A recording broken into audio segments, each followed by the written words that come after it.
Coba Mas, dicoba lagi Mas. Coba. Sudah dapat. Jelas ada ya? Kedengaran. Agak kencang aja Mas sedikit. Ya. Ya. Oke, coba ya, saya coba ya, karena di kolom saya nggak bisa ngecek suara. Mas hilang lagi, maaf.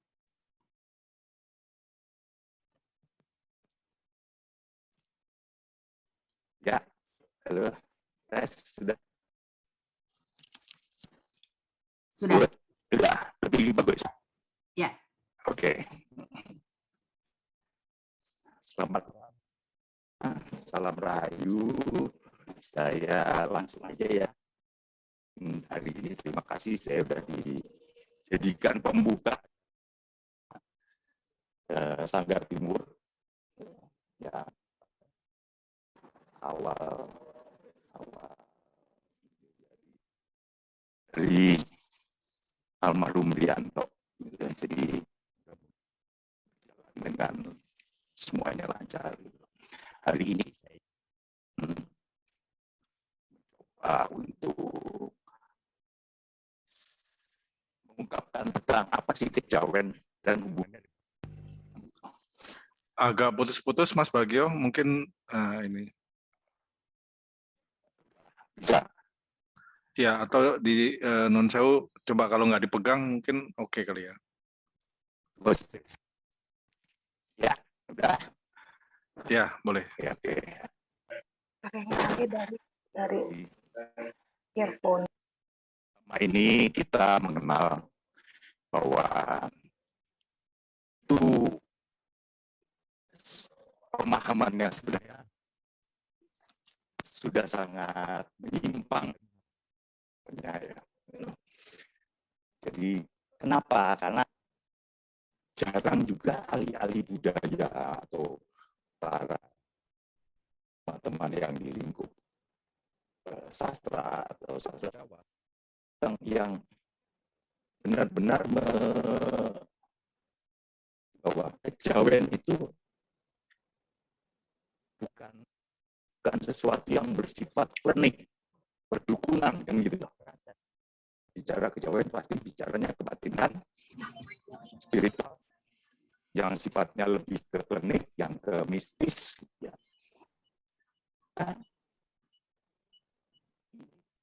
Kembang pesannya Sultan Agung. Dialah yang mulai buat menjadi istilah kejawen itu menjadi berkonotasi tentang ilmu kebatinan, kesaktian, kejayaan. Orang yang punya satu ritual dengan cara Jawa pasti dianggap kejawen ya. Itu dasarnya adalah Jawa. Jawa di sini. Tapi Jawa di sini adalah artinya paham. Karena kejawen itu filosofi hidup. Dari sejak dia lahir, dia meninggal. Jadi tata atur kehidupan dia di dalam lahir sampai mati itu Jawa. Yang kalau di Tionghoa, Cina itu kita juga ada kesalahan.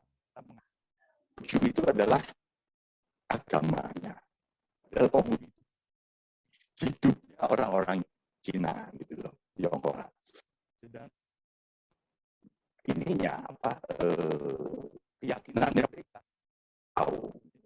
Nah, ini sama di Jawa juga gitu. Jadi mengerti dan memahami aturan tata aturan budaya itulah yang disebut orang yang diri ngomong kejawen, orang yang Jawani misalnya gitu. Maka Jawa kok tidak Jawani kan gitu loh. Orang Jawa ngaku suku Jawa tetapi budayanya, adat istiadatnya, Trapsilo. Makanya orang di dalam akan selalu mengingat adanya Purwo, Madya, dan Wasono yang kita harus ngerti sangkan paraning dumadi. Orang hidup akan kemana akhirnya. Nah, itu filosofi kejawen. Jadi dilaksanakan selama ini. Di dalam kehidupannya ada cara manembah. Dalam kehidupan mengikuti kejawen itu, cara manembah sendiri pada Sang Pencipta, Sang Hyang atau Danyang, tapi langsung kepada Yang Maha Kuasa, Gusti Pangeran, Sang Hyang Widiwasa, kalau di Bali gitu loh. Jadi, nah itu disebut kapitayan.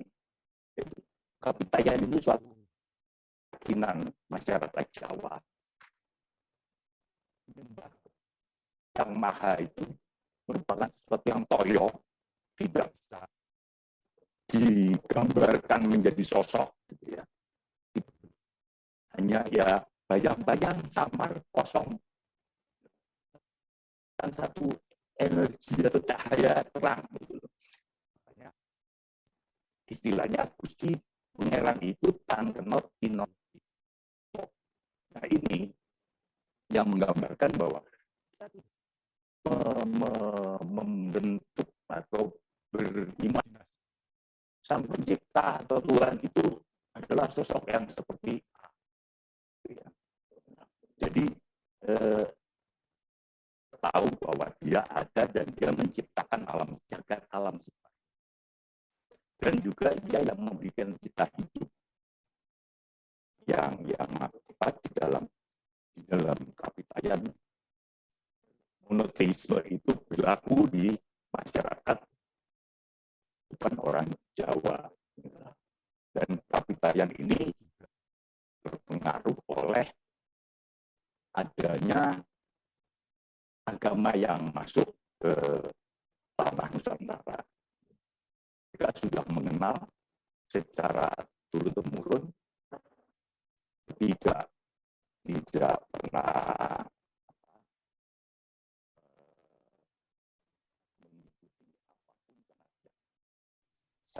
Mas, maaf suaranya hilang. Ya.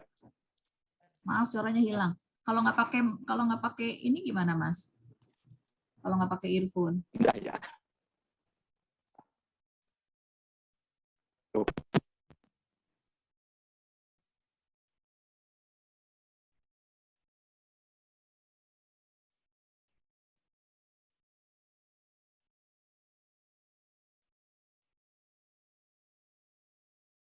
Signalnya bagus, Mas, tapi suaranya belum keluar.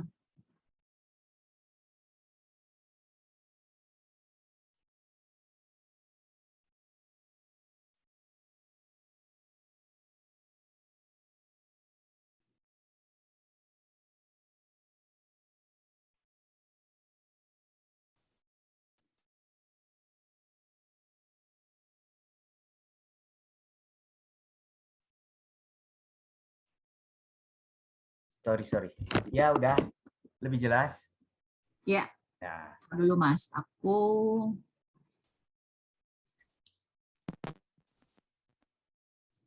Mas Bagio pakai nama siapa? Jawa Meditation ya? Iya, betul. Oke.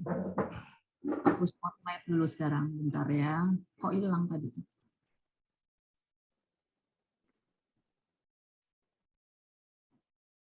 Ada yang bisa tolong bantu spotlight Mas Bagio nggak, Jawa Meditation?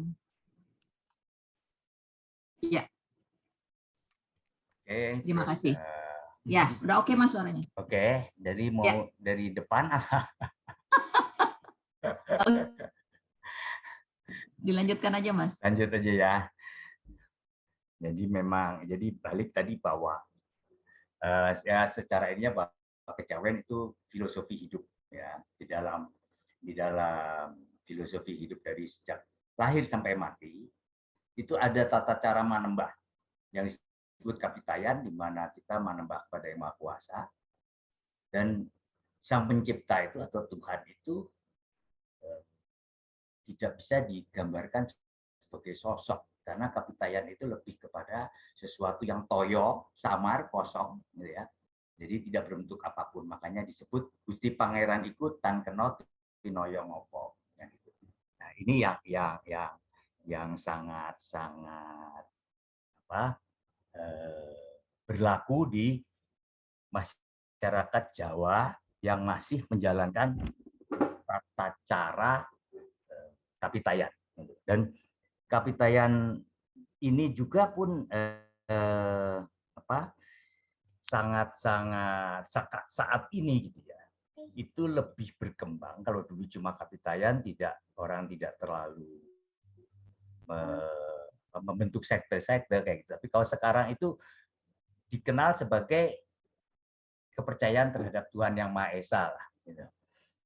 Nah, ini yang akhirnya juga banyak, ada 245-an kelompok gitu, dengan berbagai macam nama paguyubannya, dan juga ada yang menyatakan sebagai paguyuban kapitayan juga tetap ada, tetapi kapitayan di sini dia tetap mempertahankan kapitayannya, tapi intinya semua dasarnya sama. Jadi manembah pada Yang Maha Kuasa. Jadi larinya ke sana. Kalau dikaitkan dengan kebangsaan, rasa kebangsaan, bahwa karena kejawen itu sendiri itu sudah menjadi jiwa masyarakat di Jawa, ya. Juga di Nusantara sebetulnya kearifan lokal Nusantara itu sudah sangat menjiwai, pasti otomatis yang menjadi adat budaya setempatnya mereka. Oleh karena itu mereka mengabdi kepada pimpinan biasanya. Rasa kepimpinannya kalau zaman dahulu adalah para raja-raja atau bupatinya. Nah, jadi mereka mengabdi itu dengan sukarela, dengan rasa pengabdian, bukan budak di sini ya, tapi mengabdi kepada junjungannya yang orang dianggap bisa melindungi mereka, memberikan naungan baik dalam segala hal. Gitu. Jadi ini pun begitu setelah zaman kemerdekaan seperti sekarang, adanya Pancasila, Undang-Undang Dasar 45, otomatis para penganut, kalau mungkin saya akan bilang, Mbak, karena penganut kapitayan ini lebih dekat dengan kepercayaan terhadap Tuhan Yang Maha Esa, biasanya disebut sebagai para penghayat. Para penghayat itu amat sangat kuat menjiwai Pancasilanya otomatis. Kenapa? Karena filosofi yang ada di dalam Pancasila itu juga sudah sama dengan apa yang mereka hayati, mereka jiwai di dalam penghayatan mereka terhadap adat budaya dan keyakinannya dia dalam manembah.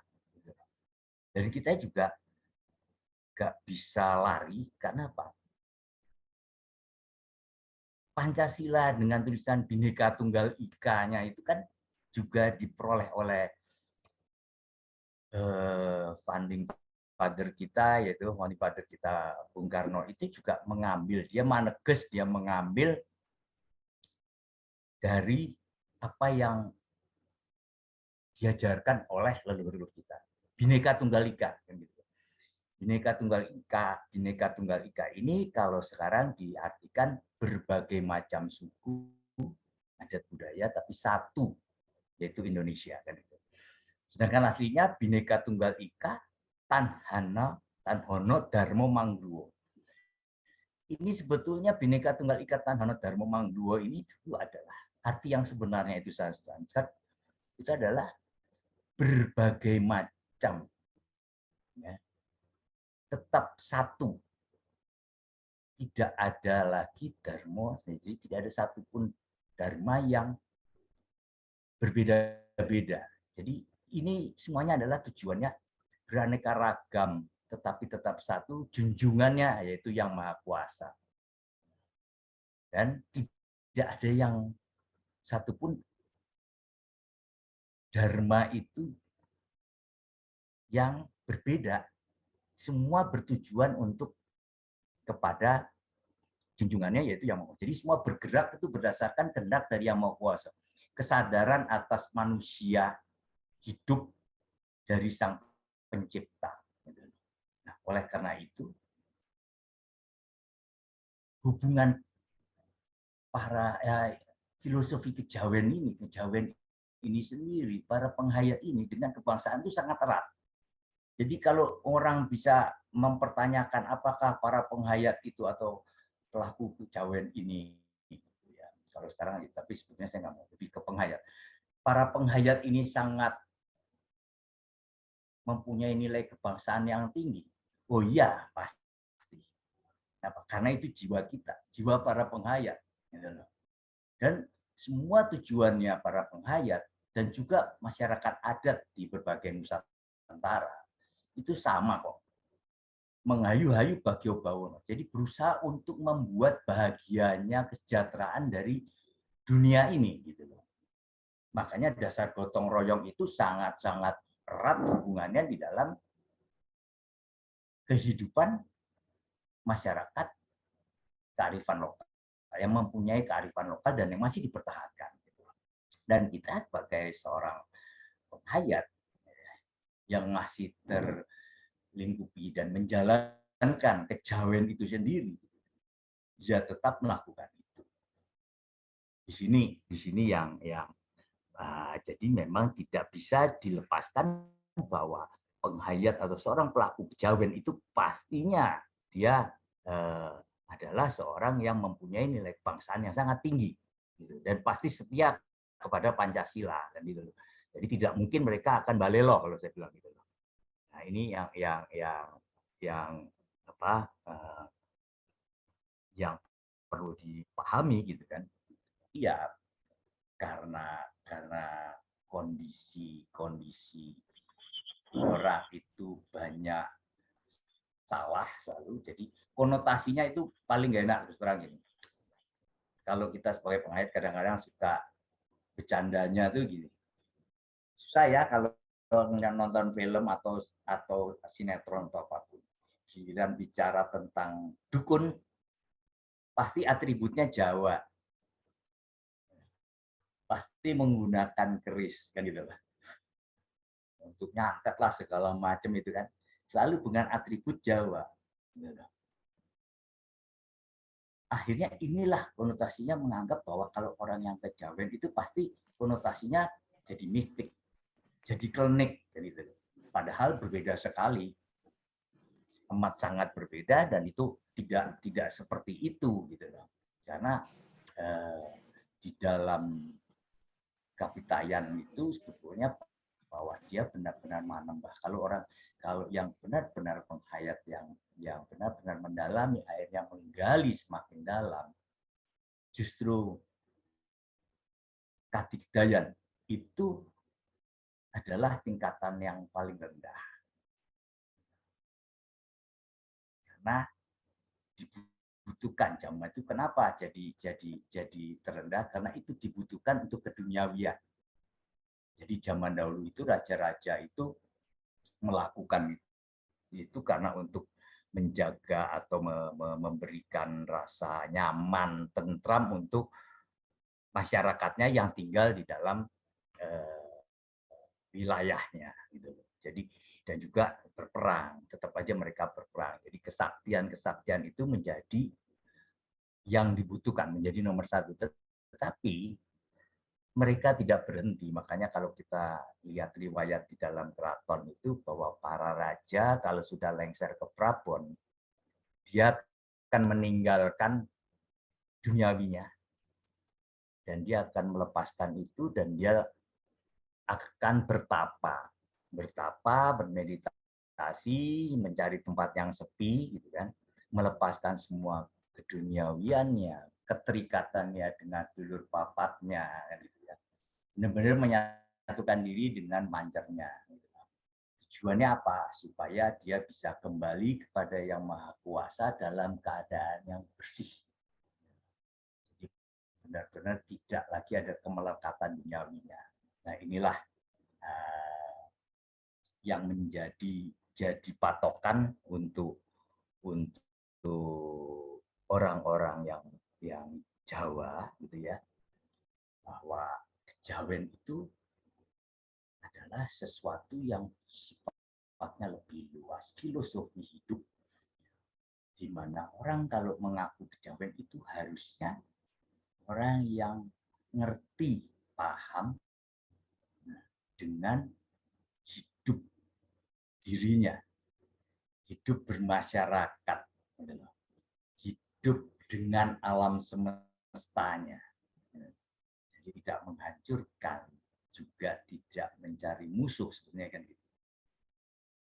Nah, di dalam rentetan itu mereka punya waktu-waktu tertentu untuk manembah.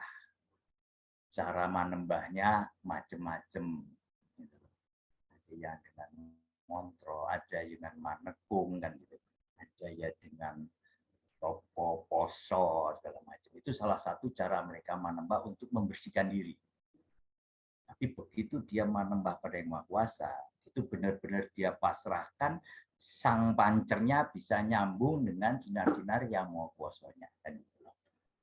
Nah itu ini secara garis besarnya gitu.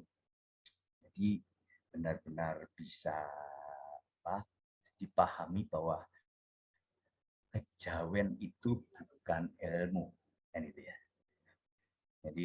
Jadi kita tahu Pak, itu bukan ilmu. Nah, jadi mungkin saya nggak akan banyak mengutarakannya ini, cuma memang bahwa saya tegaskan lagi bahwa kejawen atau penghayat, gitu ya, mereka yang menjalankan kejawen itu mempunyai nilai kebangsaan yang tinggi. Dia akan menjaga Republik Indonesia ini untuk harus tetap berdiri dan tetap harus mempunyai jati dirinya kan gitu loh. Terakhir bahwa saya harus ini ada satu apa ya namanya puisi lah, bukan puisi, lebih ke saya tulis ini sebetulnya di dalam satu video untuk Wonderful Indonesia gitu ya. Jadi saya tulis Jawa Jawi Bali menyang Jawa ini. Jawa iku sanes suku, Jawa iku ngerti tata krama budi pekerti, mergo kuwi menungso ora oleh ilang jawane. Eling karo sangkan paraning dumadi. Di bahasa Indonesianya Jawa itu bukan suku, Jawa itu artinya ngerti. Mengerti tata krama budi pekerti. Karena itulah manusia tidak boleh kehilangan jati dirinya dan ingat selalu asal tujuan hidupnya. Mungkin itu saya sudahi, mungkin bisa dilanjutkan, mungkin bisa lebih ngobrol lebih banyak, saling sharing. Demikian menurut saya. Terima kasih Mas Bagio. Mas mau tanya, jadi istilah yang tepat itu kalau mau dipakai adalah kejawen atau kapitayan? Supaya nggak salah nih teman-teman kalau manggil. Kalau untuk masalah ibadah ya, jadi kasarnya agamanya Jawa lah ya, kapitayan. Oke. Nah, agama Jawa apa? Jawa yang asli apa? Kapitayan. Pelakunya adalah penghayat kepercayaan terhadap Tuhan Yang Maha Esa. Oke, jadi kalau disebut kelompoknya kejawen, tapi ritualnya kapitayan. Jadi tetap pakai kejawen yang benar ya? Kelompok bukan kejawen. Oh. Karena kejawen itu filosofi hidup. Jadi semua orang Jawa tuh harusnya itu adalah kalau dia mengikuti tata krama Jawa dalam hidupnya, dia orang yang kejawen. Cuma mungkin dia tidak mengikuti kapitayannya. Tidak memeluk kapitayan. Oke, karena teman-teman yang kan ada teman-teman beragama Islam tapi melakukan secara ritual Jawa menyebutnya kejawen juga. Jadi agak membingungkan ini Mas. Jadi yang kejawen kapitayan itu membedakannya gimana? Jadi gini, kapitayan itu tidak ada hubungannya sama sekali dengan agama yang masuk ke Indonesia. Mulai Hindu, Bali, Kristen gitu ya, Hindu Bali, jadi Hindu, Buddha, Kristen atau Nasrani maupun Islam, ya. Jadi termasuk kalau Konghucu kan baru ya, setahu itu kan itu baru masuk. Jadi 5 ini tidak ada. Nah, kenapa orang itu disebut kejawen, Islam kejawen gitu kan ya? Karena zamannya itu mulai eranya dari sejak Majapahit ambruk lah, mulai Majapahit dihancurkan oleh riwayat sejarahnya oleh Raden Patah dengan menyebarkan Islamnya. Itu semua ajaran-ajaran asli, termasuk Hindu segala macam, itu kan dimusnahkan, tidak boleh ada. Jadi mereka sebutnya bisa kita bilang khilafah lah ya, udah saat itu sudah khilafah. Zaman semua kitab dibakar, semuanya yang tidak masuk Islam dibunuh. Nah, itu. Makanya mereka lari ke gunung, lari ke Bali. Nah, yang paling banyak terjadi adalah mereka masuk. Biasanya kalau mereka ingin masih mendekati dengan ajaran kapitayannya, mereka lari ke Hindu atau Buddha. Makanya muncullah Hindu Jawa, Buddha Jawa kan itu. Sedangkan yang lain itu muncul dengan akhirnya Islam kejawen. Mereka hanya dengan terpaksa Islam KTP. Rata-rata Islam KTP yang paling banyak, tetapi tetap melakukan ritual-ritual secara Jawa. Doanya mereka ganti dengan Islam. Dan itu pun terjadi di Nasrani. Lagunya Jawa, doanya dengan doa Nasrani. Kalau di Hindu dan Buddha itu tidak terlalu jauh lah bedanya ya, karena sama-sama memakai srono sesaji yang hampir sama kan gitu ya, polanya hampir sama gitu. Jadi itu lebih tidak, tapi yang Islam kejawen ini adalah mereka yang mengaku Islam dalam KTP, memeluk agama Islam, tetapi tata lakunya itu tata laku budaya Jawa. Nah ini makanya disebutnya, dan doa-doanya lebih banyak pakai Islam, tapi bahasa Jawa akhirnya dijawakan. Bahasa-bahasa doa Arabnya dijawakan, diganti dengan bahasa Jawa. Tapi ya mereka inilah yang, dan ini makin kenceng lagi di eranya Sultan Agung. Nah, Sultan Agung itu mulailah terus disebut, apalagi dengan penyatuan Suro dengan rapotnya ada jam Muharram gitu loh. Di situ. Nah, ini disatukan. Dia ingin menyatukan benar-benar bahwa nggak ada lagi nih sebetulnya kearifan lokal masyarakat adat. Semua dimasukkan di situ. Makanya dengan hitungan ya memang berbeda sebetulnya. Karena kalendernya berbeda, satu kalender matahari, kalau Jawa yang ini kalendernya bulan, mengikutinya bulan.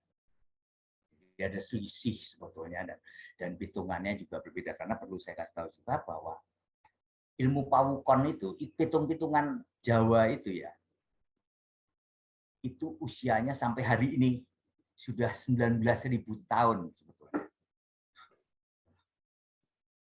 Jadi sudah ada dari dulu dan itu sudah terus dikutip. Berangkatnya dari perbintangan. Nah itu, jadi mungkin itu. Jadi kalau balik lagi ke Islam kejawen adalah sebetulnya seperti itu. Islam yang memakai laku-laku Jawa, tapi doanya Islam. Gitulah. Baik, sambil menunggu teman-teman yang mau bertanya, boleh lewat chat atau boleh angkat tangan. Kalau sudah ada silakan. Mungkin saya satu pertanyaan lagi, Mas. Bagaimana caranya ajaran ini diturunkan ke generasi muda, Mas? Caranya apakah melalui ritualnya, ataukah melalui filsafatnya, atau gimana, Mas? Apakah sudah dilakukan? Apakah ini dilakukan atau terlihat dilakukan atau belum dilakukan atau gimana, Mas? Nah, sebetulnya memang regenerasi lah ya kesannya ya. Terus Iya. pengajaran itu sebetulnya sejak habis ditumpas untuk lari itu masih tetap banyak padepokan-padepokan. Jadi kalau menjadi larinya ke perguruan-perguruan, tapi mereka berangkatnya biasanya dari perguruan-perguruan silat, yang kayak gitu-gitu kan. Jadi lari ke sana dan diajarkannya memang ilmu Jawa itu tidak tertulis. Selalu lisan, tutur. Pitutur, makanya muncul banyak kan kalau kita lihat pitutur Jawa kan gitu loh. Dan bahasanya bahasa bunga, nggak pernah langsung saklek gitu lah. Pasti apa kalau kita bilang sanepo ya, jadi bahasa bunga yang ya harus didalami sendiri. Kenapa diajarkannya secara tutur?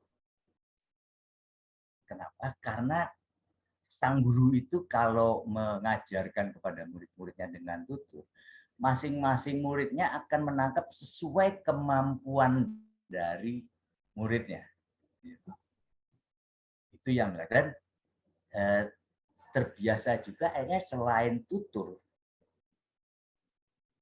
itu juga melakukannya dengan perbuatan. Makanya di Jawa itu kan disebut bahwa ilmu iku tajeme nganti laku. Jadi satu ilmu Jawa itu bisa dihayati dengan lelaku, dengan melakukan. Gitu. Jadi dengan berbuat, dengan dia menjalankan, tanpa itu nggak bisa. Di situ. Jadi turun-temurun terus. Nah, sekarang sudah mulai banyak dengan kemajuan teknologi, mulai banyak nulis, mulai ajaran-ajaran itu ditulis. Ya. Tetapi dengan ditulis akibatnya apa? Yang belajar nyontek, menghafal, bukan melakukan lagi. Oh, katanya. Nah, ilmu Jawa ada satu hal. Dia tidak berbicara tentang ilmu jarene, ilmu katanya. Kalau istilah saya bilang ulak jari, dodol jari. Jadi dagangan katanya aja. Menurut si A, menurut ini baca dari ini, terus diperdebatkan. Sebetulnya itu sesuatu yang kalau secara ilmunya, tapi Tayan nggak bisa. Karena ilmu ini harus dijalankan. Jadi penghayatan itu sangat penting. Itu ceritanya.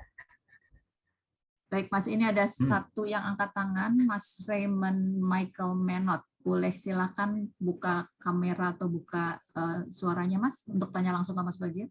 Iya, terima kasih Mbak Putri, Mas Bagio, salam kenal. Saya ini antropolog yang belajar budaya. Kebetulan belum lama saya mengkaji soal sejarah ini budaya minum di Nusantara, akhirnya lari ke masalah religi. Nah, tadi awal-awal memang Mas Bagio agak ini suaranya yang mungkin saya agak kelewat. Belajar membaca sejarah kan kita membaca time frame ya, membaca kurun waktu. Nah, ada beberapa yang memang kemiripan. Saya mendapat message bahwa kejawen atau petayan itu sudut pandang gitu ya, ada di kepala gitu ya, lelakunya nanti disesuaikan. Nah, ketika bicara lelaku tadi sempat menyinggung soal raja-raja gitu ya. Di Hindu dan Buddha itu ada Tantrayana, Pak, yang mereka mencari kehampaan juga gitu ya, dengan tujuan akhir ya moksa itulah. Yang saya tahu, mungkin Bapak kan saya dengar juga nulis buku tentang itu ya, mungkin sedikit pencerahan soal itu, Pak. Nah, dan di situ ada lelaku yang disebut molimo atau lima makara kalau nggak salah. Iya. 5 makara segala macam itu. Nah, kemudian sejak kapankah sebetulnya cara pandang kejawen ini muncul di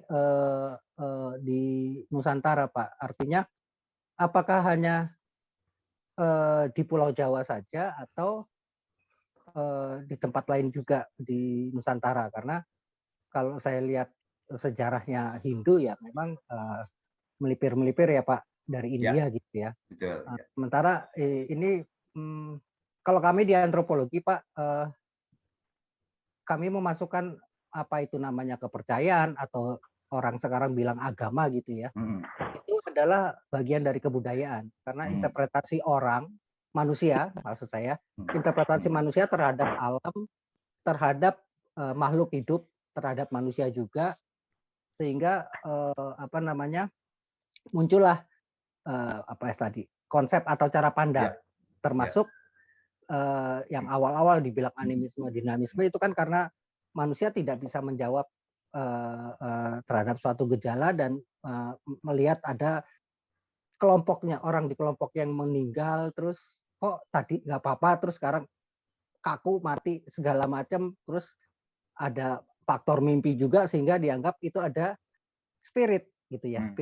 Spirit itu apa ya, jiwa atau roh yang mendiami gitulah. Ini yang salah satu menurut saya kesini-sini pun semua agama ya ada soal spirit itu, ada kalau bahasa TV itu dunia lain gitu ya Pak. Lain. Nah, cara pandang tadi satu soal waktu Pak, kemudian cara pandang tentang dunia itu sendiri Pak yang saya ingin pahami gitu. Karena saya Muslim tapi dulunya Kristen, sempat belajar Katolik, tahu Hindu itu dari cerita-cerita wayang gitu kan, kecuali Buddha saya nggak paham gitu.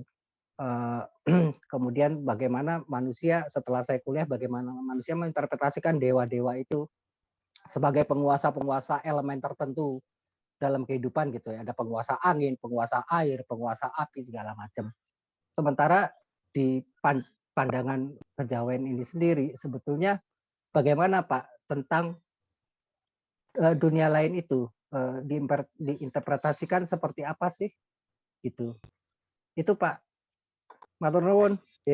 Sami-sami. Wah, nih agak jauh ya, agak jauh. Satu sesi sendiri nih Mas, nggak apa-apa silakan Mas. Iya, betul. Mohon maaf. Jadi apa-apa. Menarik untuk saya kalau orang bertanya. Pertanyaan satu adalah Hindu, Buddha masuk itu 3 atau 4 Masehi lah ke Nusantara. Mungkin sebagai antropolog juga menarik juga karena saya juga sering ngobrol kebetulan bahwa sejarah Batak yang benar pun sudah mulai dibuka. Nah, Batak sangat tua, jadi gitu. Tapi ini beda dengan Jawa. Animis dinamisme itu kan sebutannya orang Barat ya. Ya, karena mereka nggak nangkep esensi orang Jawa itu. Jadi sebetulnya kalau kita bilang Jawa itu tadi orang yang ngerti. Jadi di Nusantara ini semua masyarakat adatnya itu munculnya memang dari adat istiadat budayanya pertama. Budaya itu muncul dari mana? Hubungan antara manusianya dengan sang pencipta. Jadi boleh A, boleh B, boleh C. Agama apapun begitu sebetulnya kalau kita mau bicara ke sana gitu ya. Tapi saya balik bahwa kenapa orang Barat bilang animis dinamis? Orang nyembah pohon, orang nyembah kayak ya saya sebetulnya juga salah satu penyembah pohon pisang gitu loh ya. Karena pohon pisang ada di mana-mana dan dia baru hidup, dia akan mati kalau sudah mempunyai tumbuhan lagi kan gitu loh. Yeah. Fungsinya kayak gitu. Jadi di sini orang Barat tidak pernah menangkap esensi dari keyakinan masyarakat lokal kita, adat budayanya, yang gitu loh. Kalau baca bukunya Geertz Mulder itu kan, dia menulis tentang Manunggaling Kawula Gusti kan. Nah ini kalau baca itu buku itu kan menarik sebetulnya. Seorang pastor dia kan juga gitu loh. Jadi esensi orang Dayak menyembah pohon. Kalau kita tanya atau menyembah batu, yang kita tanya apa? Jawaban mereka, kok nyembah pohon? Mereka akan bilang, dari zaman leluhur saya sampai saya hidup, pohon ini tetap ada, tetap tumbuh. Berarti ada yang memberi hidup. Saya menyembah kepada Sang Pemberi hidup melalui pohon ini. Jadi bukan pohonnya yang disembah. Kalau kita balik lagi bicara ke tanah seberang, apa bedanya? Zaman itu juga sudah banyak berhala kok, kasar gitu. Kenapa harus di sini yang diikuti? Dan kalau bilang bahwa saya termasuk orang yang tidak setuju bahwa India lebih tua dari kita ya, terutama dengan wayang. Kenapa? Wayang itu asli Indonesia, asli Nusantara. Kejadiannya boleh di India. Kitab penulis sejarahnya boleh di sana. Tapi esensi dari wayang itu sendiri, Mahabharata, Ramayana itu benar-benar di Indonesia. Di Nusantara. Dan itu terbukti kok. Rabindranath Tagore aja pas ke sini tahun 60-an, 56 itu, dia terkaget-kaget kok. Dia sudah bangga merasa lebih tua, begitu dibawa ke Borobudur, lepas rasanya dia sebagai orang yang merasa punya ilmu yang luar. Kan gitu. Nah, kalau balik lagi bahwa ajaran ini dari kapan? Ini sudah turun-temurun tadi, makanya lisan. Lalu lisan. Terus raja-raja. Kita bicara raja-raja menuju kayak Tapa untuk Nadi Moksa. Ya. Ajaran rata-rata ya secara, saya nggak cari yang lain deh. Ya, referensi saya mungkin kurang dalam untuk adat-adat yang lain ya. Tetapi kalau lebih ke Jawa, kita mengenal sedulur papat Kalimo Pancer. Ya. Papat itu unsurnya alam. Sari-sari tumbuhan segala macam kan ya, dari api, air, tanah dan udara. Pancer itu roh kita yang memberi hidup. Semua hidup kita di dunia itu yang menggerak, yang bergerak itu adalah 4 saudara itu. 4 saudara merupakan ego, masing-masing akan berlomba untuk mendominasi. Pancer punya ego ada, tapi halus, dalam arti bersih. Kenapa? Karena pancer itu hanya sukanya menjadi sinyal pada saat kita menyembah pada Yang Maha Kuasa. Yang bisa berhubungan dengan cahaya ilahi, cahaya Tuhan, hanyalah pancer. Tetapi di dalam kita bekerja, ini sekarang saya ngobrol gitu, saya bicara. Saya harus menggunakan pancer saya untuk saya dapat bicara sesuai dengan garisnya. Tetapi ngobrol saya menggunakan kemampuan dari sedulur, salah satu sedulur. Sedulur papat, Kalimo Pancer. Kalau di kelompok atau keyakinan yang saya jalankan, 4 itu pecah lagi menjadi 11. 11 sedulur, 12 sama Pancer. Dan masing-masing mempunyai sifat keburukan. Nah, itu yang harus kita lakukan setiap kita menyembah. Kita harus meleremkan itu. Dihilangkan tidak mungkin, tapi harus dileremkan. Yang akhirnya nanti ada satu kondisi, kalau tadi bicara dengan moksa, ya, itu adalah di mana sedulur itu sudah menjadi gelombangnya sama. Kalau kita mau bicara, kalau mau baca di web Jawa Meditation, saya uraikan banget itu. Bagaimana proses orang moksa. Secara sains sudah dibuktikan juga bahwa badan kita ini terdiri dari neuron. Kemampuan otak kita hanya dipergunakan. Einstein itu paling banyak menggunakan cuma 40%. Nah, kita nggak kayak Einstein kan berarti lebih. Padahal masih ada 60 yang harus kita olah lagi. Gitu. Kita masih kalah sama leluhur kita. Dia bisa bikin Borobudur seperti itu. Balik. Kalau kita mau lihat pelajaran yang paling jelas tentang hidup dan apa, Borobudur itu bukan candi untuk ibadah. Borobudur itu kitab hidup manusia dari lahir sampai mati. Dan itu sekelilingnya dulu perumahan-perumahan. Orang belajar di situ. Kalau setelah tadi tulisan, mereka lihat ke relief-reliefnya, oh ini ceritanya kan gitu. Nah, kan balik lagi.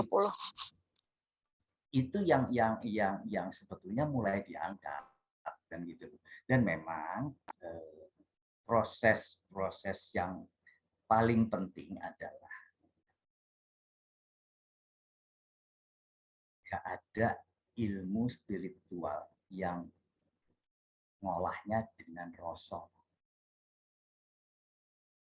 Nah, ajaran leluhur kita adalah bagaimana kita mengolah rasa yang ada di dalam diri. Orang selalu mencari rasa sejati.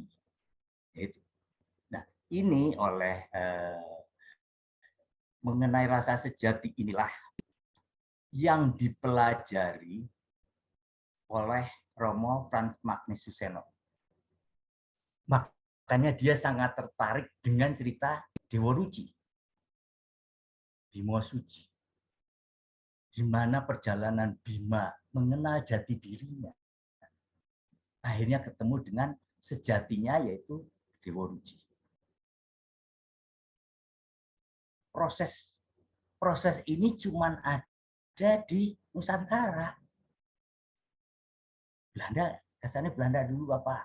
Prancis yang arkeolog, antropolog yang nemuin apa? Trawulan segala itu nggak kenal itu gitu. Nah, ini yang menjadi pegangan dan itu yang dipelajari. Tapi kebanyakan cuman mempelajarinya, meditasinya, mengenal kemampuan-kemampuan yang diperoleh oleh spiritual. Jadi kalau kita bicara lagi tadi menanyakan mengenai dunia lain, gitu ya. Sebetulnya secara ini sangat-sangat ini agak hati-hati kalau saya bicara. Kenapa? Kita mengenal arwah, mengenal roh. Ini kalau umpamanya Islam ini udah harusnya ngobrol sama orang yang belajar tasawuf. Dia akan memahami. Kalau untuk saya gitu. Jadi karena ini nggak bisa diperdebatkan kecuali dilakukan, digali. Jadi meninggal itu ada arwah, ada ruh. Arwah ini adalah orang-orang yang masih ada kemelekatan duniawinya setelah meninggal. Nah, berdoa atau sembahyang itu sebetulnya untuk ini, supaya kemelekatan duniawinya lepas. Jadi benar-benar begitu kembali, ruh kita yang kembali. Dan kembali pun juga ada proses. Dan satu hal, banyak orang melupakan leluhur. Gitu kan? Kita tanpa leluhur tidak pernah akan ada di bumi ini, nggak pernah lahir. Persis. Kita berdoa kepada Tuhan Sang Pencipta. Tetapi begitu kita mohon masalah duniawi, mohonlah kepada leluhur-leluhur kita untuk dibantu. Karena Tuhan tidak peduli dengan urusan duniawi. Dan leluhur-leluhur kita lah yang selalu melindungi, menjaga, mendoakan walaupun mereka sudah dalam kondisi yang sempurna. Tapi ada beberapa leluhur yang diperintahkan untuk menjaga. Nah, ini yang menarik sebetulnya kalau kita dalam bicara spiritual adalah di situ. Kenapa kita masuk ke dimensi lain, kita melihat membuka dimensi itu, bukan lagi bicara katanya, tetapi kita nggak bicara tentang ini gaibnya si A, nih si B, nih C, enggak ya. Kegaiban yang kita peroleh, kita diberikan pengetahuan oleh Yang Maha Kuasa melalui pancar kita. Dengan kita mengenal diri kita, otomatis kita bicara tentang alam semesta dan penciptaannya, juga tentang dimensi-dimensi itu. Makanya kita kenal kan jagat cilik, jagat gede. Yang jagat gede yang mana, jagat cilik di mana? Kapan kita menjadi secara pribadi kita menjadi jagat cilik sendiri jadi jagat gede? Nah ini kalau di Kapitayan sebenarnya ini yang dionjai. Tapi ini apa yang saya uraikan akan berbeda. dengan pelaku-pelaku yang katanya kejawen tapi mencari energi di beberapa tempat yang dianggap bagus. Gitu loh. Sekarang kita ke tempat pamuksannya Brawijaya gitu ya. Orang beramai-ramai di situ. Duduk berhari-hari. Tetekian. Wah, wiritan segala macam. Boleh opo kalau saya bilang. Yang dicari apa? Berkah-berkasnya siapa? Jadi Sang Prabu kan gitu. Kalau saya selalu akan katakan, nah kamu sudah diajarin cara menembah sama Yang Maha Kuasa, kan Prabu-Prabu itu bisa muksa kena Yang Maha Kuasa. Kenapa kamu minta lagi kok pakai perantara? Apa iya yang ngasih itu dari Sang Prabu nantinya? Bukan demit-demit yang ada di situ. Mau dikasih sajen segala macam kan? Nah, ini satu pandangan yang berbeda. Jadi ajaran kapitayan yang sebenarnya seperti itu, bukan bicara hal-hal yang negatif itu. Kalau untuk saya itu yang menyebabkan kenapa kejawen disebut klenik. Padahal kejawen itu syarat dengan budaya, ya kan, adat istiadat budaya, yang unsurnya selalu ada percikan dari Yang Maha Kuasa. Gitu. Jadi mungkin itu dulu, Mas. Matur nuwun. Yes, Matur nuwun, Mas Reman. Mas Bagio, ini di chat ada pertanyaan dari Mas Beni Upil. Maaf nih, Mas Beni. Nggak apa-apa. Nama PL-nya, jadi saya tahu. Oh, PL. Oke. Selamat datang, Mas Beni Upil. Pertanyaannya adalah, mengapa falsafah penghayatan kepercayaan kepada Tuhan Yang Maha Esa berupa kejawen ini banyak berkembangnya secara turun-menurun di Pulau Jawa, tapi tidak banyak berkembang di pulau-pulau lain di luar Pulau Jawa? Berbeda dengan perkembangan kerajaan Majapahit yang dikenal di Nusantara sampai ke negara-negara tetangga atau Filipina misalnya. Oke. Ya, memang ajaran ini lebih dikenal otomatis di Jawa ya. Karena di dunia, karena lebih banyak hidup di Jawa sampai hari ini berkembangnya di Jawa. Kalau kita mengikuti tentang Majapahit bisa sampai kemana-mana, jangan salah loh.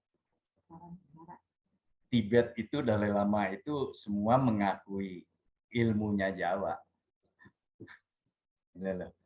Jadi kalau dibilang bahwa cuma di sini, ya di Nusantara juga mungkin banyak kearifan-kearifan lokal. Nanti kalau di Sanggar Timur kan nanti kan ada nih yang dari Manado, yang dari itu kan akan kelihatan kok semua sama, cuma bahasanya berbeda. Kita yang hidup di Jawa otomatis lebih mengenalnya kepercayaan Tuhan Maha Esa itu cuma di Jawa kan gitu. Padahal enggak, dari 245 organisasi yang tercatat di luar yang kecil-kecil lagi ya, hampir 500-an gitu. Itu sama semua rata-rata. Jadi ya kenapa saya bisa bilang sama, karena saya cukup lama gitu berjuang di situ gitu. Sampai jadi bisa dapat KTP itu sesuatu yang di Direktorat Jenderal Kebudayaan, dirjennya jadi Direktorat Kepercayaan dan Masyarakat Adat. Monggo, mungkin itu dulu Mas Beni Upil. Terima kasih Mas Bab. Ntar kita ngobrol itu di rumah deh. Siap. Ada yang tunjuk tangan nih Mas Albert Bambang Supriyanto, silakan Mas Bambang. Mas Albert. Mas Bagio, saya mungkin ada kelasnya juga di PL. Ya. Saat ini sama seperti Mas Remon, saya juga di antropologi.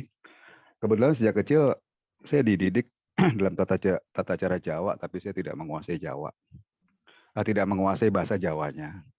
Tapi karena simbah penganut yang cukup taat diturunkan ke Bapak dan lain-lain, tapi harus mengisi KTP dengan Katolik. Jadi saya tulis Katolik sampai sekarang. Tapi teman-teman selalu menganggap saya sebagai Katolik kejawen. Tapi buat saya itu nggak penting. Tapi konsep pencarian saya selama ini adalah konsep rosso sebetulnya. Ya. Ada satu bagian sedikit demi sedikit mulai terungkaplah apa yang Simbah ajarkan. Dulu soalnya selama diajarkan itu kita hanya boleh menerima Ya. dan melakukan, nggak boleh tanya. Pokoknya coba itu aja, lakuin, dah. Ini apa Mbah? Lakuin aja dulu, rasain, dah itu aja.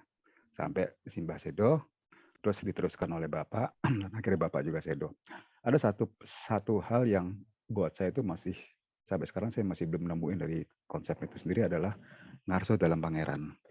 Karena itu sangat ditekankan sekali dalam setiap doa-doa yang Simbah ajarkan, bahkan sampai sekarang pun saya juga masih melakukan seperti itu gitu loh.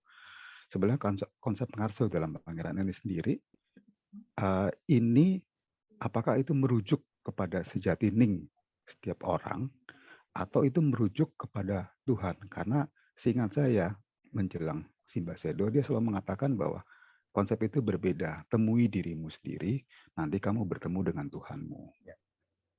Nah, yang saya juga saat ini saya menjadi belajar sama Emon menjadi antropolog, dan kebetulan kajian saya lebih ke agama dan konsep rasa.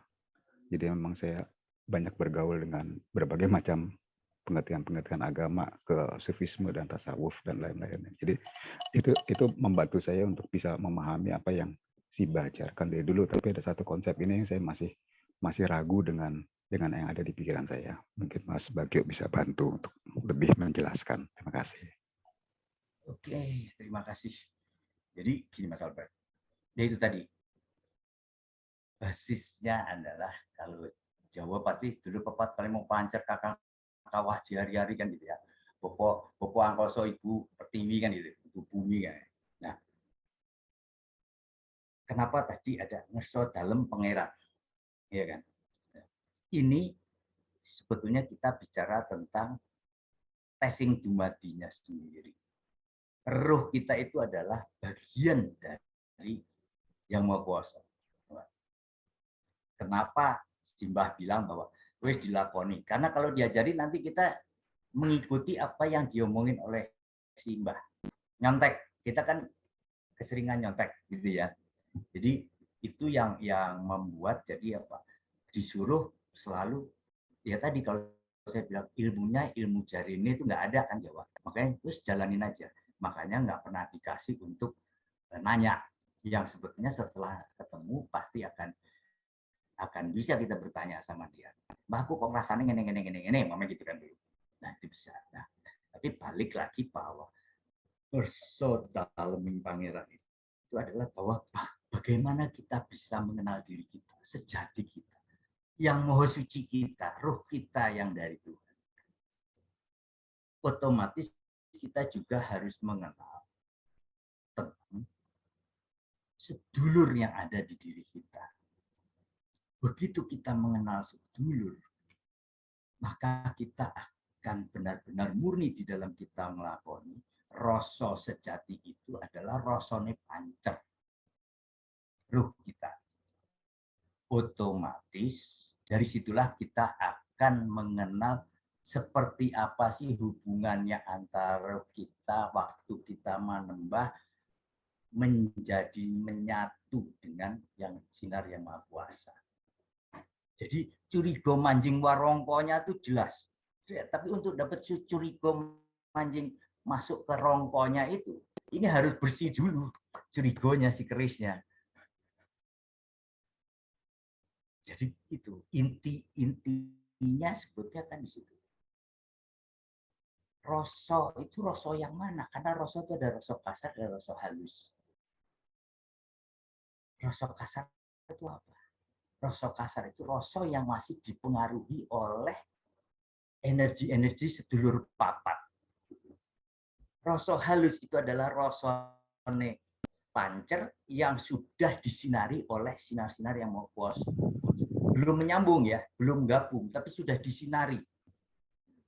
Karena nanti akan ada proses lagi bagaimana kita dalam pembersihan menimbulkan energi ilahinya di dalam diri kita yang akhirnya kalau di buku saya bilang nanti itu menjadi ada ada satu kondisi kita menutup lubang 9, kita bersihkan, kita tutup lubang 9.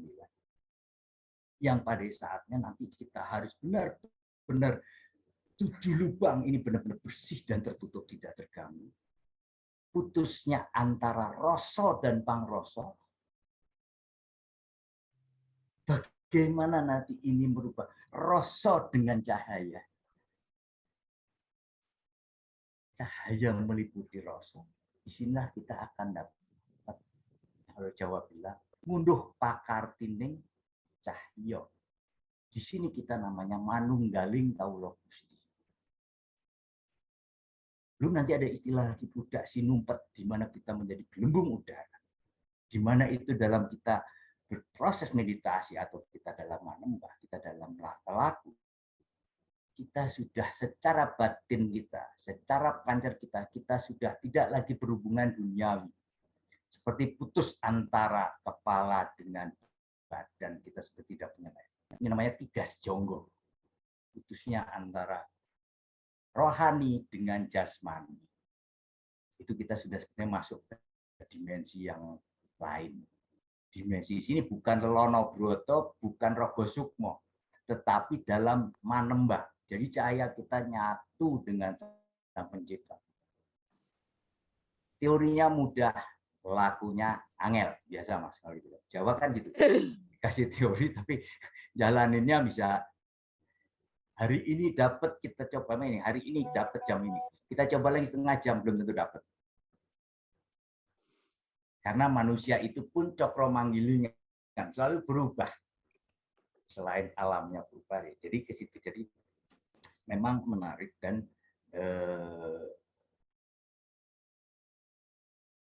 antropologi dan arkeologi segala macam itu kita kan terpaku dengan karya-karya penelitian ya, apalagi kalau Barat.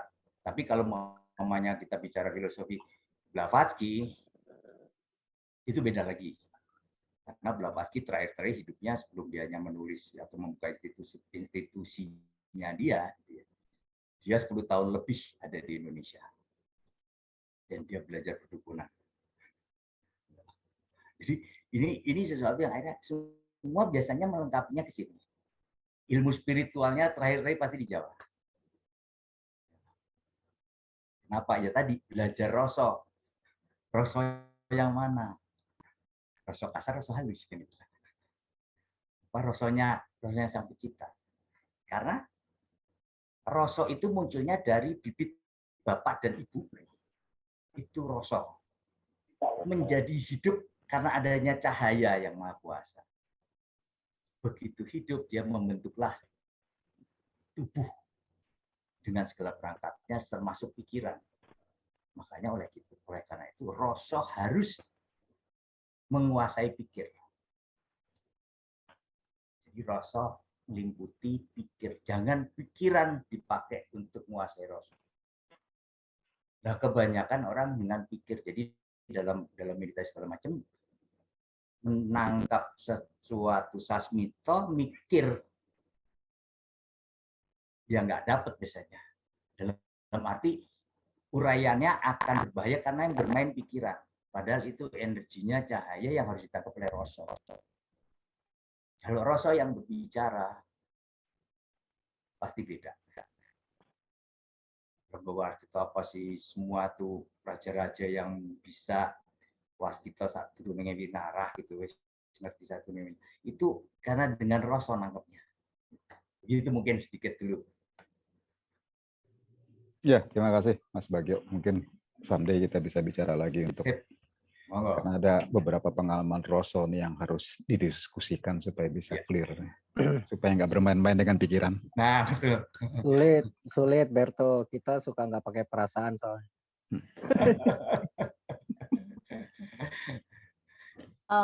Oke, Mas Albert sudah cukup? Cukup dulu aja. Oke, aku baca dari chat ya Mas, dari Mas Argo Dwi Kromo. Bagaimana pengelolaan esensi kehidupan dengan relasi selaras antara manusia dengan sesama, dengan alam dan dengan Sang Pencipta, dan antar ketiganya dalam konteks saat ini. Konteks saat ini maksudnya secara Jawa ya Mas ya, Mas Argo ya? Iya, betul bisa. Oke, silakan Mas Bagio. Dan umum juga bisa. Oh, secara umum juga bisa, karena di Bali kan ada Trihita Kirana itu Mas. Jadi kita minta Mas Bagio melihat dari Jawa ya Mas ya, karena Iya, kalau yang dari Bali kan sudah jelas. kalau Monggo, Mas Bagio. karena kan dilekatkan dengan Hindu, padahal kalau sebenarnya kalau sebelumnya pasti ada relasi selaras itu. Oke, Mas. Oke. Ini Ya, PL juga bukan Mas? kenapa? Waduh, nggak tahu.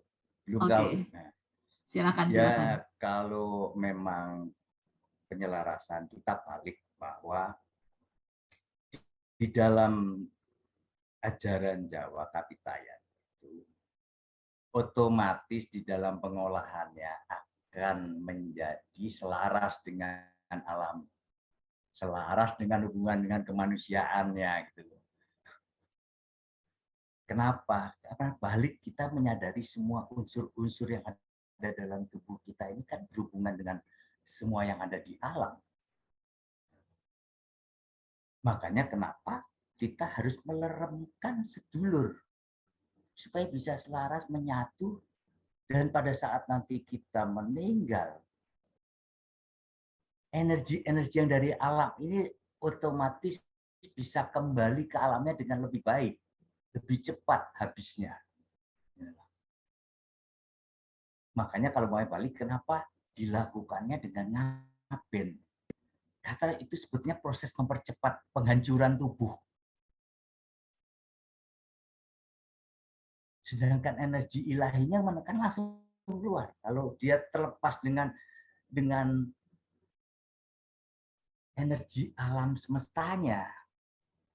Karena energi alam semesta ini bukan energi yang Maha Kuasa loh ya, beda ya. Alam semesta itu mendapatkan energi dari Yang Maha Kuasa. Begitu lepas, kalau dia bersih selama kita berdoa, kita duduk bermeditasi, kita olah energi kita untuk menyambut kepada Sang Yang Widinya gitu.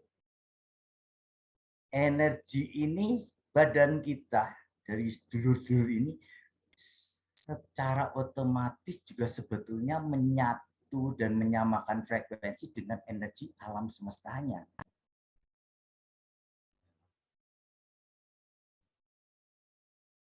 Itu yang membuat kalau orang bisa secara sempurna mengolah itu dengan baik, disitulah terjadi moksa yang sebenarnya.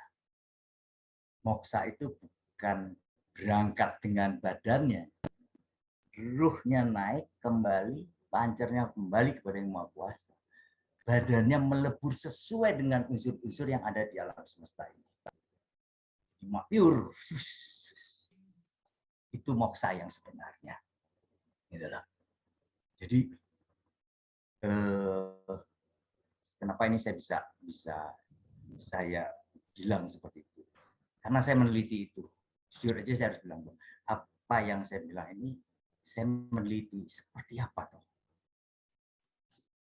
Kalau di Vipassana itu kan dia meditasinya hanya napas, dia loloskan hilang pikiran sampai dia bisa merasakan bahwa tubuh kita ini adalah neuron-neuron yang hidup. Memang kalau Jawa bilang itu atom-atom berjiwa. Ini energi semuanya, tapi energi dari alam. Energinya pancer beda lagi, kan gitu. Nah ini energi yang halus tadi, gerakan rasa yang halus. Nah kalau yang neuron ini lama-lama juga menjadi halus. Energi kasar dari alam semesta. Mungkin itu saya iniin dulu sementara. Mudah-mudahan bisa dimengerti. Keselarasannya adalah di dalam kita menembah, pasti kita akan selaras dengan kehidupan kita.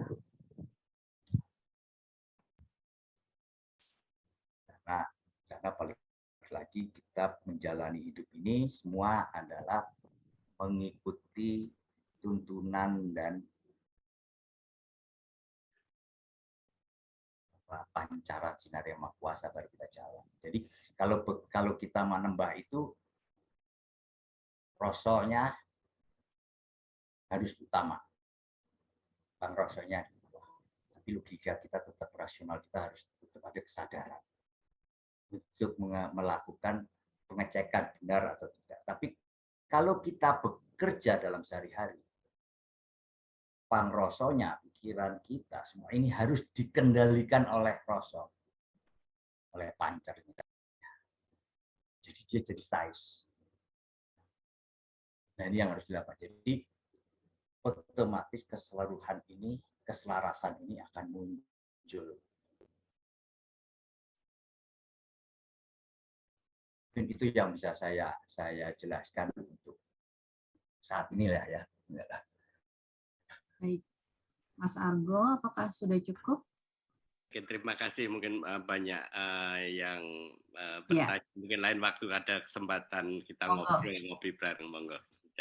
Monggo Mas. Mas Bagio, ini adalah satu lagi di chat dari Mas Firman Wiwoho. Dalam Kawruh Jawa, urutan katon karang klenik sepadan dengan syariat hakikat ma'rifat di Islam. Mohon klinik jangan disalahartikan justru dari masyarakat Jawa sendiri.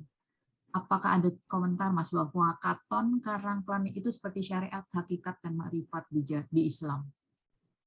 Apakah kita berbicara dari sudut pandang yang sama tentang hal ini, atau Mas Bagio punya penjelasan yang lain tentang katon, karang, dan klenik ini? Balik saya bilang, semua itu adalah kadigdayan. Jangan disamakan dengan, kalau mau bicara yang tadi syariat marifat, hakikat marifat, gitu ya, kita bisa bahas itu di dalam Widotomo. Tapi seberapa jauh dia bisa memahami dulu. Karena syariat tarekat hakikat marifat itu ngambil ilmunya Jawa, terus terang aja. Saya harus bilang, Mbak, itu ilmunya Jawa. Iya kan? Jangan bicara Sunan ya. Saya nggak mau debat masalah itu. Tapi kita balik, ilmu-ilmu tadi, klinik segala macam. Saya tidak menyalahkan. Tetapi Anda akan terpaku dengan hal itu. Kalau Anda mati, Anda tidak kembali roh sucinya.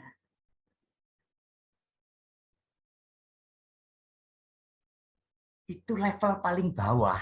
Kalau kita bicaranya spiritual loh, nih bukan kadigdayan ya. Jadi ini akan dihilangkan. Coba deh pelajari deh kode ini. Orang lebih tertarik. Salah, ya salah kalau mau dipakai untuk jelek. Itu ilmu kok, ngelmu kok. Di sini kan saya bataskan bahwa kita bukan bicara tentang ilmu itu, bukan kadigdayan. Kita bicara tentang kapitayan, bagaimana menembah dengan Yang Maha Kuasa.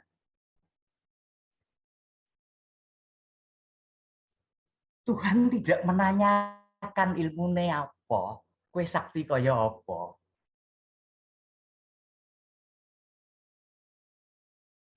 Tuhan tidak butuh kita, kita butuh kembali kepada Dia.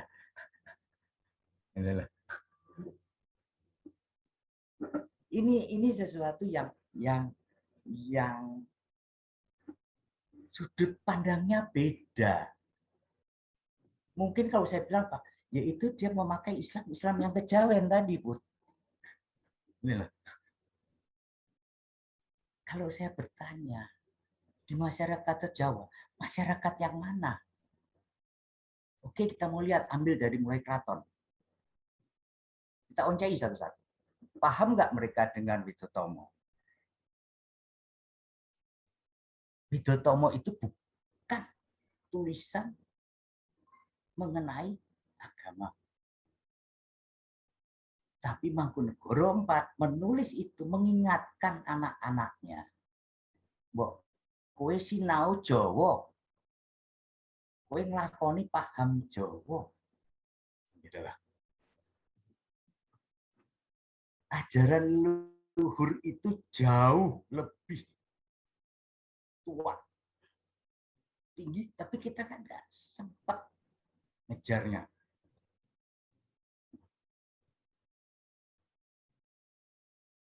Jadi wayang pun begitu. Wayang dibilang dari Sunan. Dah, dari dulu sudah ada. Tapi kita balik. Mengungkapinya gimana? Mau larinya ke mana? Jadi kalau menurut saya itu, jadi sama nggak dengan di Islam adalah syariat, tarekat, hakikat, marifat. Lah itu istilahnya Jawa yang dibikin Islam kok. Kan gitu. Ya sama. Tapi akhirnya olahnya apa? Ngolahnya apa? Mampu nggak? Paham nggak? Ilmu kadigdayan untuk kita nggak butuh. Kalau orang yang bicara, jadi gitu. Saya lebih baik menjadi orang yang selalu selamat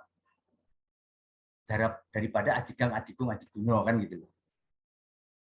Saya bisa ini kan. Ada apa-apa karena merasa kebal, saya pengen samperin, ada kerusuhan.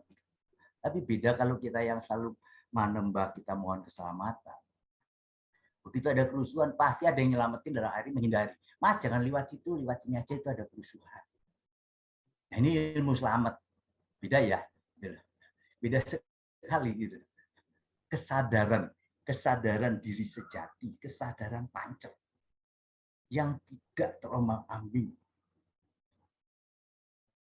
oleh kekuatan-kekuatan dari sedulur.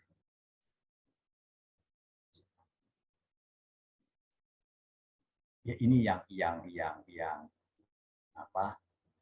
berbeda, saya lihatnya situ itu aja.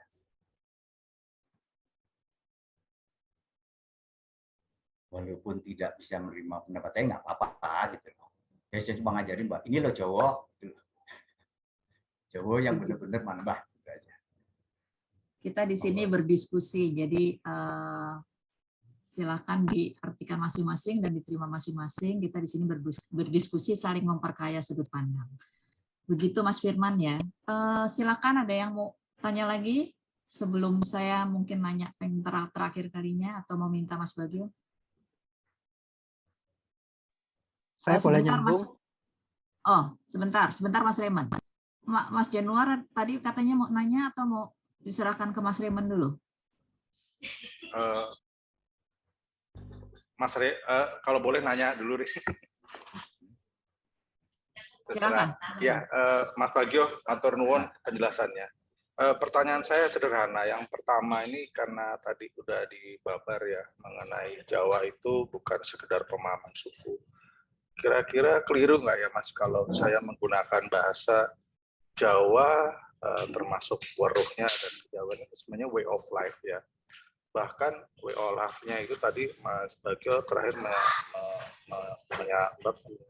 men-sharing bahwa justru hubungan dengan diri sejatinya yang kuat. Nah, dari situ nanti yang akan diformulasi keluar. Itu pertanyaan yang pertama, Mas. Jadi, karena sebenarnya pertanyaan ini anak-anak saya udah mulai mencari nih ya. Jadi, udah mulai kebingungan dengan kebudayaan pendatang. Nah, yang kedua, Mas, keliru juga nggak sih sebenarnya bahwa kebudayaan pendatang atas nama agama itu sebenarnya justru menekan atau justru menghilangkan si kebudayaan luhur yang antara lain Jawa ini ya Mas. Karena tadi sempat diceritakan benar juga gitu loh, wayang itu bukan dari India, orang nyata-nyata candi yang ada namanya wayang dia cuma di Wonosobo itu, di India nggak ada gitu ya. Apakah demikian Mas? Jadi pertanyaannya sebenarnya ya pasti akan sulit ya karena kebudayaan pendatang ini kan seperti pakaian yang belum cocok di kita ya. Sementara kita udah punya pakaian sendiri. Nah, rasanya ini jadi pertanyaan penting kepada generasi penerus yang sekarang udah mulai mencari terus mulai hiruk pikuk dengan teladan-teladan yang hilang. Itu aja Mas, 2 pertanyaan saya, matur nuwun Mas. Terima kasih Mas Januar. Memang tadi benar bahwa di Jawa itu memang ya tadi filosofi hidup. Jadi memang jiwanya, memang kehidupannya. Jadi memang sudah berakar sekali di masyarakat Jawa loh ya, yang tidak terkontaminasi kalau saya bilang. Gitu loh. Walaupun yang sudah ya tadi kalau dibilang KTP agamanya di KTP aja gitu ya, tetap mereka masih berkental terus kan dengan budayanya gitu.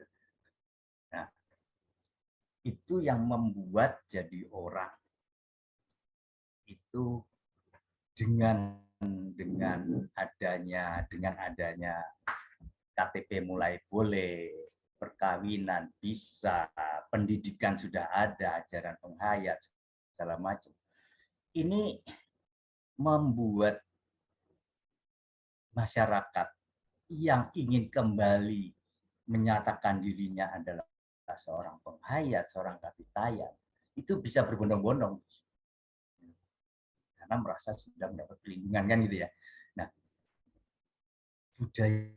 budaya inilah yang sekarang mulai berkembang.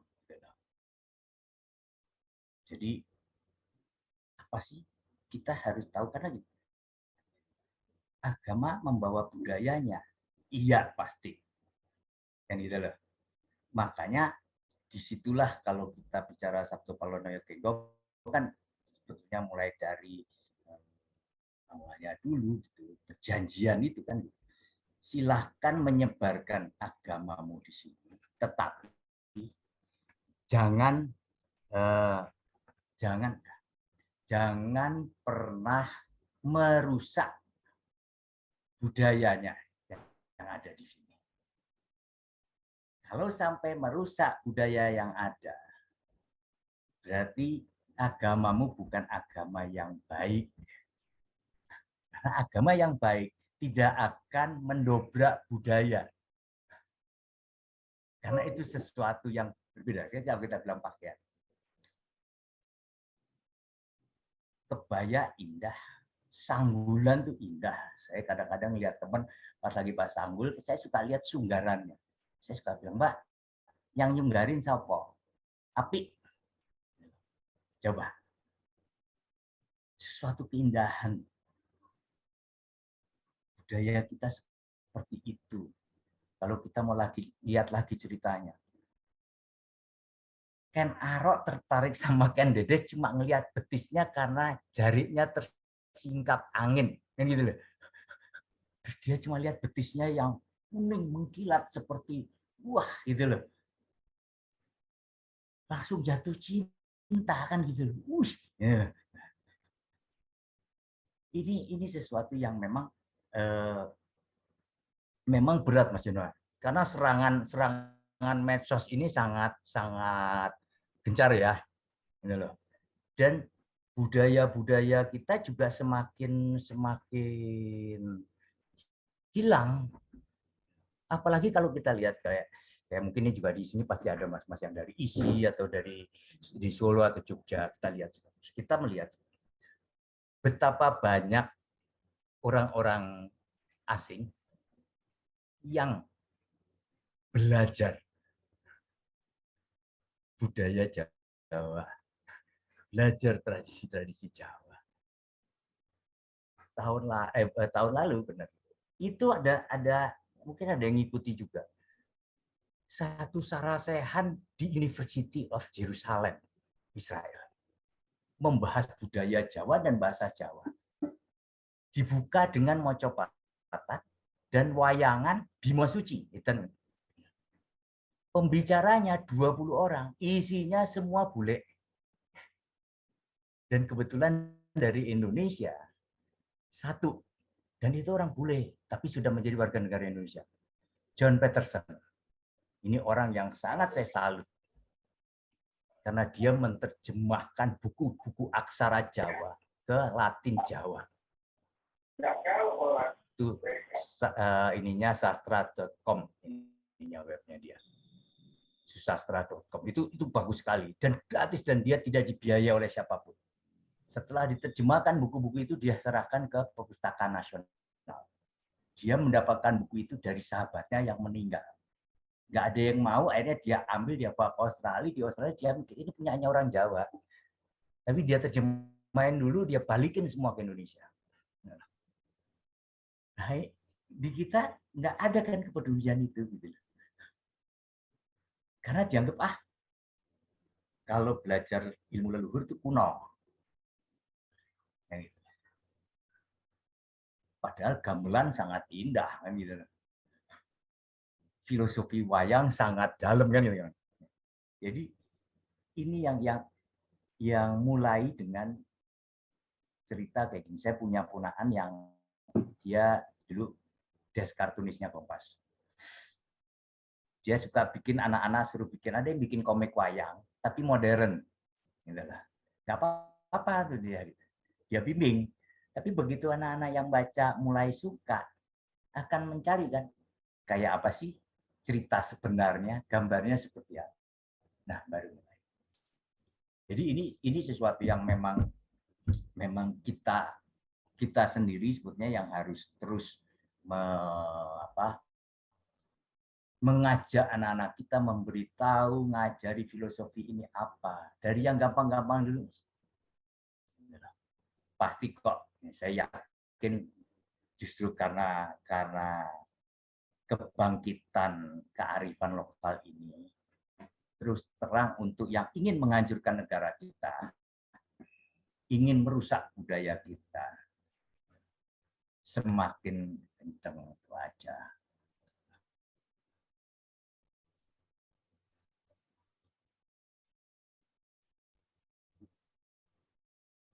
Baik. Sampun, Mas. Baik. Matur nuwun, Mas Bagio.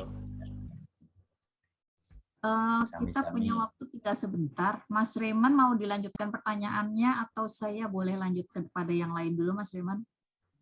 Terserah saja. Oke, aku ke Mas Abi dulu ya. Ini Mas Abi bukan sih? Ki Bagio. Oh, oke. Ki Bagio, tolong beri penjelasan kejawen di Nusantara sudah merdeka dalam kesadaran memilih Tuhannya. Oke, ya memang. Jadi Kapitayan itu dari dulu sudah ada kemerdekaan.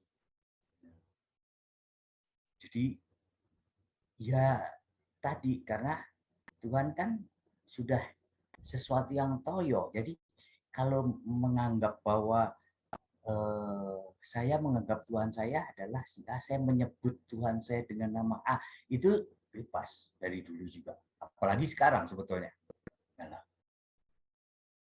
Ya, sekarang kita menyebut satu nama aja sudah dianggap kok pakai nama itu, menyebutnya itu kan punya kami. Nah, udah susah kan? Ada dimonopoli dengan sebutan itu gitu loh.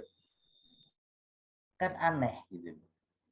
Yang meminta disebut sebagai Tuhan, siapa Tuhan aja kan Tuhan, suatu yang di.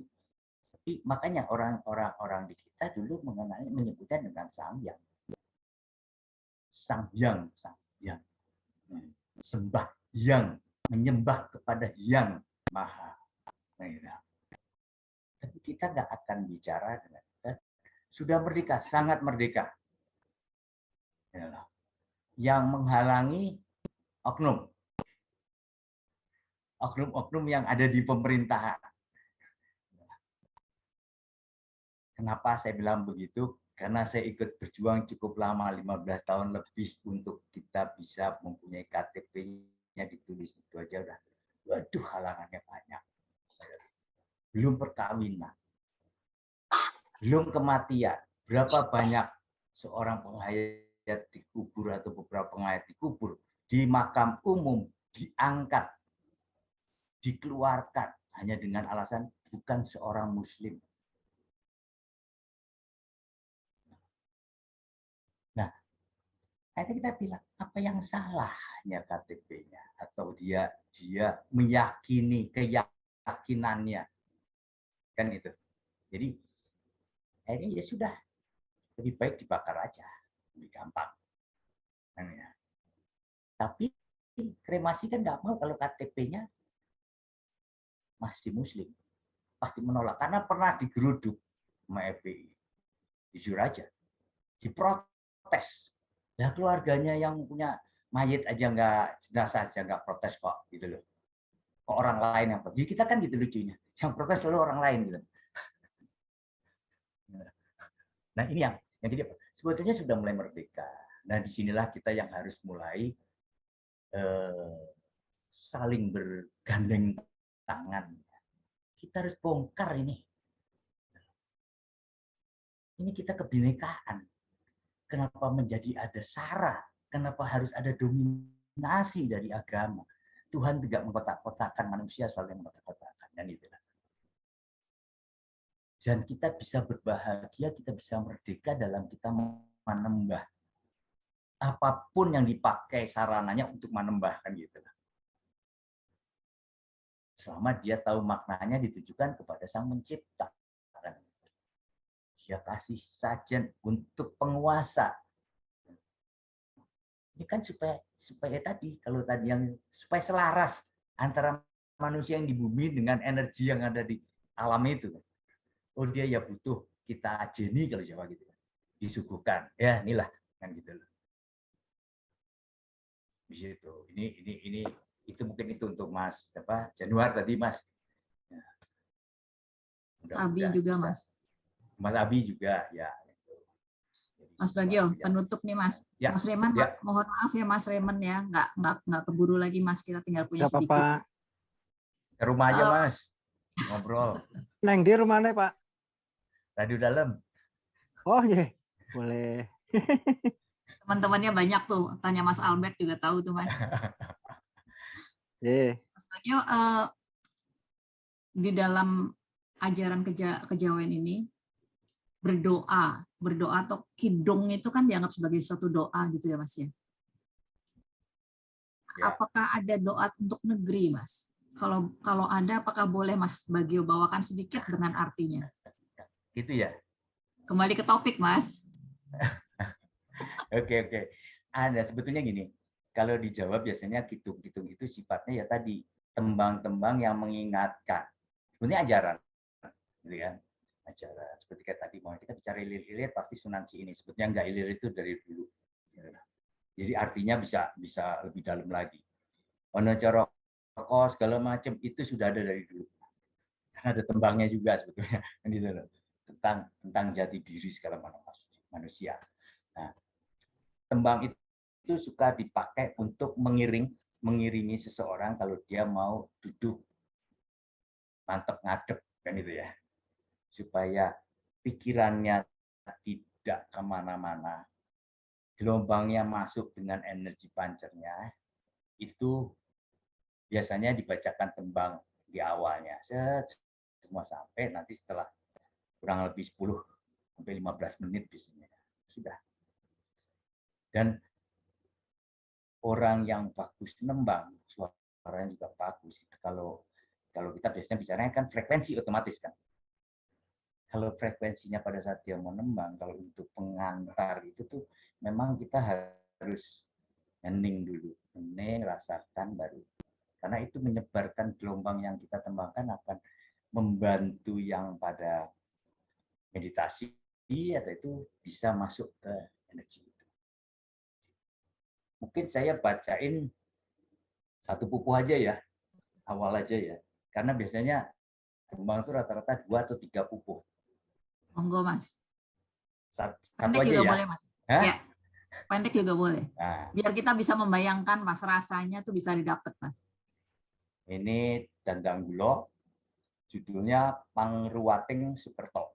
Jadi meruat bahaya, ya, gangguan-gangguan lah ya. Tumekae satrio sejati, tumita kang ngentasi karya, kang sinandang sesamane, opo sifat tertentu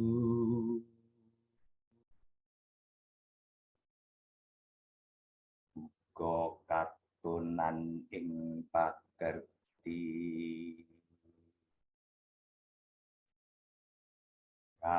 Ape kang wujud popo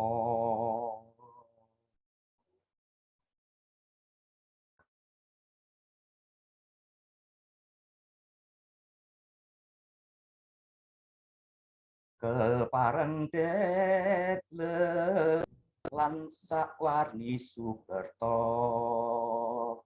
kang sinandang tumrap sakataing janmi rinuwat kali mulya.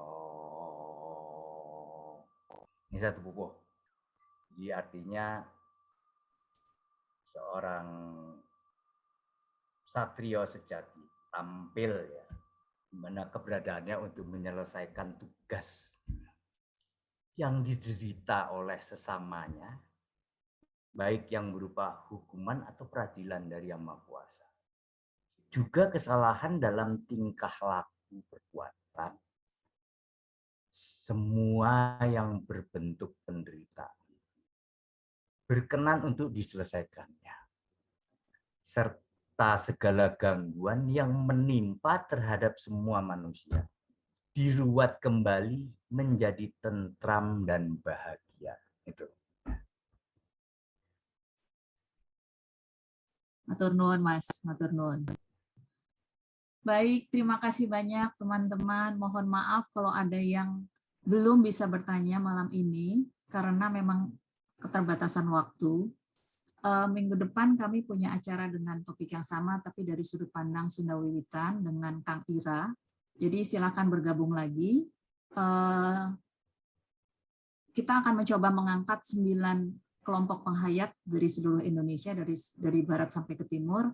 Semoga kami mendapatkan narasumber yang tepat yang dapat berbicara benar-benar tentang ajaran asli bangsa dan juga merupakan pelaku dari ajaran tersebut supaya kita bisa melihat rasanya tuh dapat gitu. Terima kasih banyak sudah bergabung. Ada permintaan dari teman-teman Sanggar Timur untuk foto bersama karena ini acara pertama biar kami punya filenya. Mohon berkenan membuka kamera, teman-teman. Sebentar, Put. Kalau mamanya untuk teman-teman yang mau lebih jauh membaca atau mengetahui apa yang saya tulis bisa masuk di web saya jawameditation.com.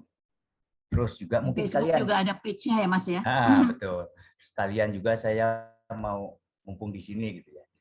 Minggu depan kan PDN tanggal 20 nih, tanggal 20 Januari PDN akan Zoom lega webinar dengan mengangkat topik adalah ketertarikan masyarakat asing terhadap budaya di Jawa. Nah itu mungkin sangat menarik karena yang kita tampilkan Mr. Leon, seorang Meksikan, dia belajar di ISI dan ngajar juga, dia seorang antropolog nih. Oke. Ya, informasinya di mana Mas? Bisa dicari di mana Mas? Nanti kita kirimkan lewat IG-nya Padepokan Dongeng Nusantara, itu bisa diikuti situ juga di IG. Oke, jadi saya ulang, Mas Bagio punya website judulnya jawameditation.com. Kemudian di Facebook ada juga page judulnya Jawa Meditation. Sedangkan untuk acara bulanan dari Padepokan Dongeng Nusantara adanya di IG dengan judul yang sama, Padepokan Dongeng Nusantara. Setiap hari Kamis malam. Jadi teman-teman yang mau bergabung di acara minggu depan di Padepokan Dongeng Nusantara silakan lihat di IG. Baik, mohon izin untuk membuka kamera teman-teman. Acara perdana Sanggar Timur, terima kasih sudah hadir.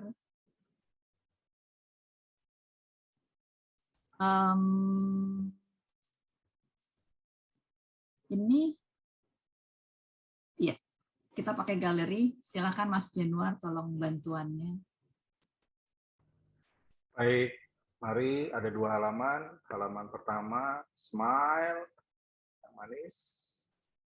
Ya, halaman pertama oke. Halaman kedua lagi Smile. Ya, selesai Mbak Putri.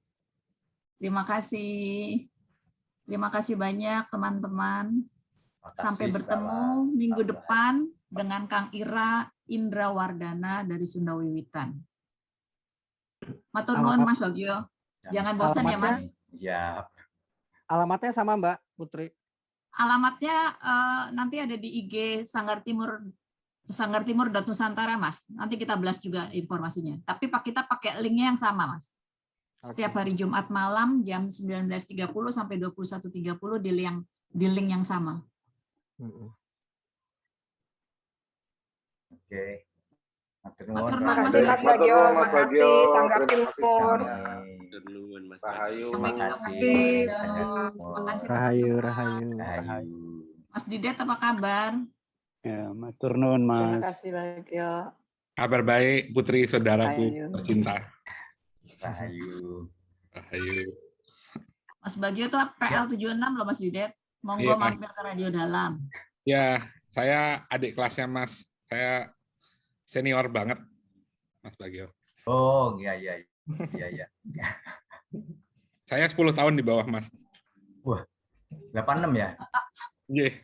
86, oh dekat sama Bri ya? Almarhum ya? Iya. Ya, 79. Terima kasih Mbak Susi, terima kasih teman-teman, Mbak Ika.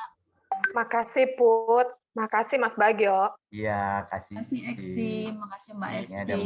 Ada Rita Kardiono temanku nih, teman SD. Ya, terima kasih Mbak Indri. Terima kasih Putri, terima kasih Mas Bagio. Sama-sama. Oke. Mbak Natalia kok baru masuk Mbak, kami sudah selesai Mbak. Mohon maaf Mbak Natalia, nanti ada rekamannya di YouTube-nya Sanggar Timur ya Mbak. Oh, tadi saya sudah mengikuti pakai nama account lain ini karena ganti Oke, saya pikir baru terima masuk. Terima kasih Mas Bagio, selamat malam. Sami.